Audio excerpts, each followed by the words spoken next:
Horror कहानियां थी। कौन थी वो? मैं 8 महीने की प्रेग्नेंट थी और अपनी डिलीवरी के लिए अपने मायके गई थी। माँ ने मुझे फोन पर बताया, घर के पीछे की तरफ जो खाली जमीन थी ना, वहाँ पर एक नया कमरा बनवा लिया है। इतने सालों के बाद जैसे ही अपने घर में कदम रखा, कुछ अलग सा लगा। माँ, ये घर के पीछे की तरफ नया कमरा बनवाने की क्या जरूरत थी? अरे बेटा, घर के पीछे दूर दूर तक खाली जमीन है। तेरे पापा को कई दिनों से लग रहा था कि यहाँ पर एक कमरा बनवा लेंगे तो ताजा हवा मिल जाया करेगी। अब तो ये सब छोड़ और चल जल्दी से दूध पी ले। माँ, मैं थोड़ी देर में पी लूंगी, आप सो जाओ। मैंने दूध का गिलास उठाकर उस खिड़की में रख दिया। पता नहीं कब आंख लग गई। अचानक से खिड़की के पल्लों के खड़कने की तेज आवाज आई। दूध का गिलास धड़ाम से जमीन पर आ गिरा। जमीन पर गिरते ही दूध का रंग लाल हो चुका था।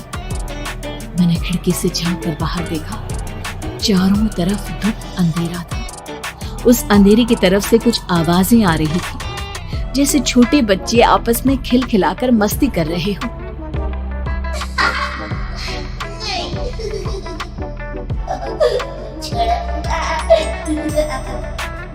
इतनी रात को इतने घनघोर अंधेरे में बच्चों की आवाज कैसे आ रही है? घड़ी में वक्त देखा तो ठीक 12 बजे थे। देखकर मैं सन्न रह गई। बुरी आत्माओं और भूतों की कई कहानियां मैं सुन चुकी थी। वक्त भी कुछ ऐसा ही था। ऊपर से मैं प्रेग्नेंट। सुना था कि ऐसे वक्त में अक्सर बुरी आत्माएं औरतों का पीछा करती हैं। तो क्या मेरे पीछे भी? पसीने से तरबतर बड़ी मुश्किल से, जैसे कांपते हाथों से मैंने उस खिड़की को बंद किया। जल्दी से जल्दी उस कमरे से बाहर निकलकर माँ के पास जाने के बारे में सोचा, लेकिन जैसे ही दरवाजे की तरफ पलटी, लगा कोई साया हवा की स्पीड से दरवाजे के सामने से गुजर गया।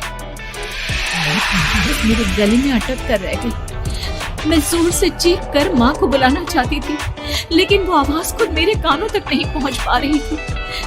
तो माँ तक कैसे पहुंचती? खिड़की के पल्ले एक बार फिर तेज हवा के झटके से धड़ाम करके खुल गया और पूरी ताकत से मैं चीख पड़ी। जानती थी मेरी चीख की आवाज सुनकर कुछ ही सेकंड में माँ वहां पहुंच जाएगी, लेकिन ऐसा कुछ हुआ ही नहीं।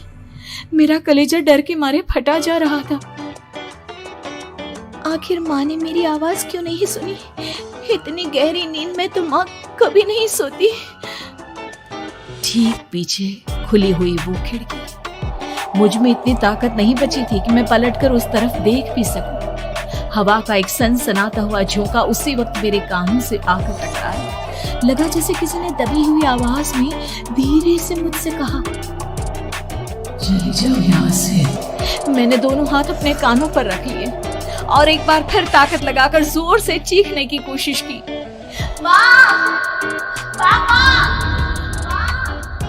मेरी आवाज उस कमरे की दीवारों से टकराकर वापस मुझे ही सुनाई दे रही थी।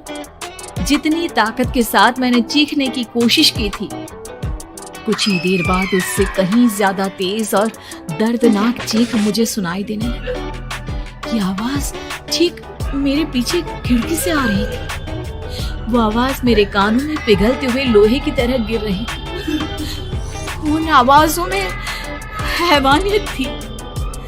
वो आवाजें किसी इंसान की नहीं है, इतना मैं समझ चुकी थी। कांप रहे हाथों से मैंने अंधेरे में कुछ ढूंढने की कोशिश की। तभी अचानक मेरा हाथ बेड पर रखी टॉर्च पर पड़ा। किसी तरह ताकत लगाकर टॉर्च का बटन ऑन किया, लेकिन ये क्या? सामने दरवाजे पर 3 छोटी लड़कियां खड़ी हुई थी। उनके हाथ में स्टील के चमचमाते हुए चाकू थे। मैं घबराकर लड़खड़ाई और पीछे की तरफ हटी, लेकिन तब तक वो मेरे पास आ चुकी थी। उनकी गर्दन टेढ़ी थी और उनके हाथों के वो चाकू मेरे पेट को निशाना बनाने को तैयार। मैं जोर से चीखी, नहीं, छोड़ दो मेरे बच्चे को, मत मारो, मत मारो, छोड़ दो मेरे बच्चे को। सोनाली, क्या हुआ बेटा? तू इतनी डरी हुई क्यों है? उठ बेटा, क्या हुआ? हड़बड़ाकर मैंने अपनी आंखें खोली। देखा तो दिन निकल आया था। माँ मुझे जगा रही थी।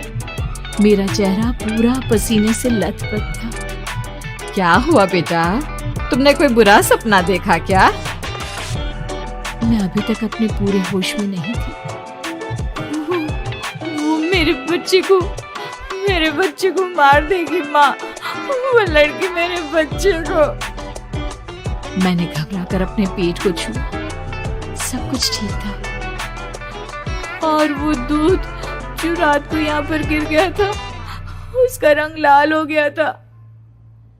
माँ ने हंसते हुए दूध का गिलास मुझे दिखाया। तुमने दूध पिया ही नहीं, पूरा का पूरा ऐसे ही रखा हुआ है। तुमसे कहा था ना सोनाली, सेहत के लिए लापरवाही ठीक नहीं बेटा। लेकिन मैंने तो सब कुछ अपनी खुली आंखों से देखा था। ये सपना कैसे हो सकता है?